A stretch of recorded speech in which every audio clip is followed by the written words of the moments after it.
For a long time, Little League, we coached, Bobby and I coached Russell's, which is GMR, and Ripken. And we always try to explain to the team that, what is a leader? When a leader, Bobby always says this, and we always say, it's like the definition of a leader is one that never shows fear, doubt, anger, or pain.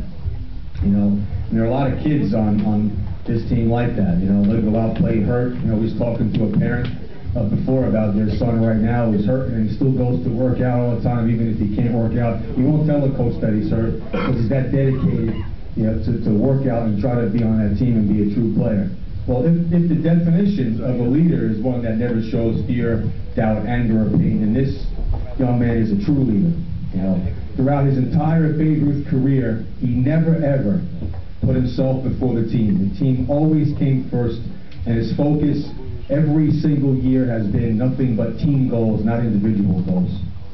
I remember this year, early in the season, one of our coaches, Aaron, he made a comment one time to this player as he was swinging the bat one time. He had some bad swings, and Aaron said, "You know what? You're never going to be a batting champion with a swing like that." And this kid's response to Aaron was, "I don't want to win a batting title. I want to win a championship. That's what I want to do. A batting title is not going to help me anything, And that's the type of player that he was, And all he did was win 3 championships,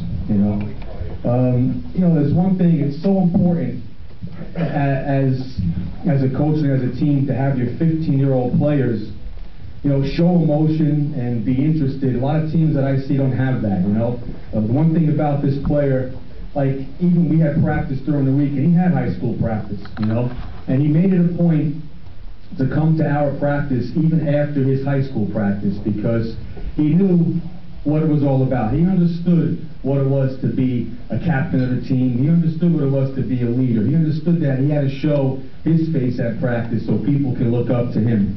And it's just something that I don't see a lot of kids do.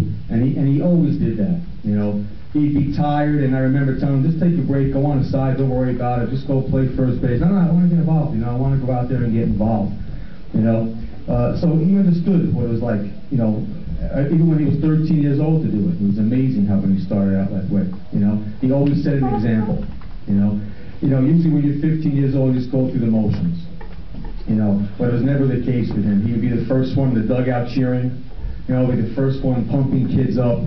And again, you don't see that. You get the older kids and they get to high school, it's like, it's Babe Ruth, big deal, I got a high school game tomorrow. And I see that a lot with 15-year-old kids. But he was the first one off the bench, he was the first one cheering, and just that stuff alone, there's no